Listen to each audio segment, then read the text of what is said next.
Superstar Roman Reigns underwent emergency hernia surgery at a hospital in Nashville, Tennessee. These are the most brutal moments ever recorded in WWE. From McMahon getting knocked out to these satisfying strikes. Ouch. And let's start with Candice Michelle, who truly faced a brutal injury during a match against Beth Phoenix back in 2007. It was supposed to be a 2 out of 3 falls showdown, but things went south when this happened. Candice gonna take a chance. Oh no! Oh my God! God almighty! As you can see, Michelle slipped off the ropes and crashed face first onto the mat. The slap was so brutal that even the commentators, Jim Ross and Jerry Lawyer, shifted their tone, which indicated to the audience at home that this was not part of the plan, so something was seriously wrong. WWE's website added to the fans' worry with a pic of Michelle being stretchered out, but a quick statement eased everyone's minds, saying she only cracked a clavicle. The impact of her head hitting the mat could have led to a far more severe injury, making WWE's decision to end the match a wise one. Now for the next one, we need to go back to the showdown between Brock Lesnar and Braun Strowman in 2021, where things got really intense. You see, Lesnar unleashed a powerful punch right to Strowman's head. He caught Lesnar good. Just watch that right hand from Lesnar, it was no joke. Now, crossing paths with a former UFC heavyweight champion like Brock Lesnar is never a smart move. Braun Strowman learned this the hard way during a triple threat match with Brock Lesnar and Hall of Famer Kane. In the midst of the action, Strowman hit Lesnar with a stiff knee, Wow! but Lesnar wasn't having it. Lesnar didn't just respond with words, he took real action. Strowman suplex to Strowman. He gave Strowman a reality check by punching him in the face, and according to Strowman himself, things were cool between them backstage. Strowman even admitted that he got a bit carried away in the heat of the moment. Talking about heated moments, you'll probably know Randy Orton, right? Besides his wild RKOs, Randy has another deadly finisher in his arsenal, known as the punt kick. Randy executes this move by kicking his opponents right in the head. In 2009, Orton developed more of a sadistic character, which led to Orton punting Vince McMahon.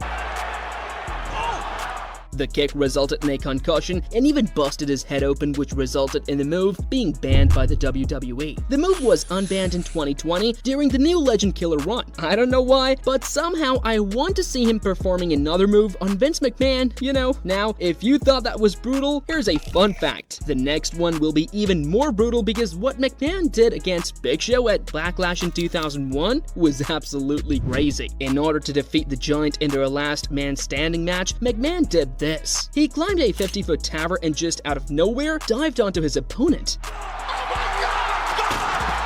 The extreme height and the wooden landing spot all made for a dangerous spot like no other. What I find incredible is that neither he nor Big Show suffered a major injury here. And let's be honest, Shane is one of the most underrated hardcore wrestlers in WWE history. Now the next one is really extreme because Liv Morgan decided to jump on Lacey Evans in their showdown. Take a look at the following brutal moment.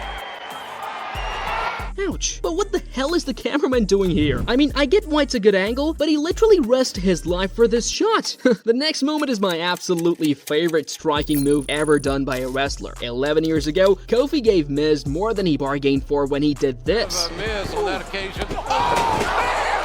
Miz was legit KO'd here. WWE even had its doctors evaluate him for any neurological issues. As it turns out, he did not suffer a concussion. The Miz wrote on Twitter that Kofi Kingston left a scar on his face from that brutal kick. Although that striker move was absolutely brutal, what comes to mind when I say the name Mike Tyson? Yup, former professional boxer Mike Tyson, also known as Iron Mike or Kid Dynamite, also participated in the WWE. And there is at least one guy that will remember this moment for the rest of his life, and that is Shawn Michaels.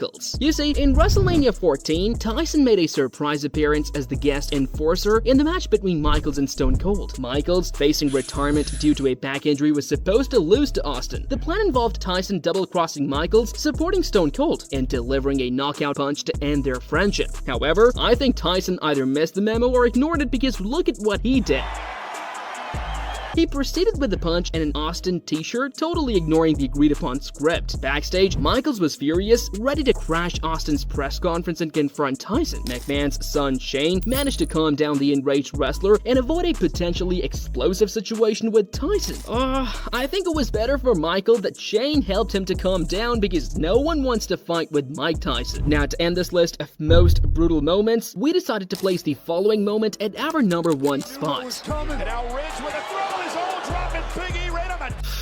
That was insane. In March 2022, Big E suffered a broken neck during a tag team match that saw himself and Kofi Kingston face Sheamus and Ridge Holland of the Brawling Brutes. Holland attempted to hit Big E with an overhead belly-to-belly suplex, but Holland did not get enough height on it, resulting in Big E landing on his head. He remains unsure when or if he will be able to return to the ring. Check out what Big E said about this situation in the following interview. In many ways, it feels like a bullet whizzed by my face. Like I felt the wind of the bullet go by my head, and I'm very grateful to still be here, to still have the use of my limbs, to still feel good. So that must be really tough. What a sad story. If you like this video, maybe you would also consider subscribing. It would really help me out, guys. Thanks.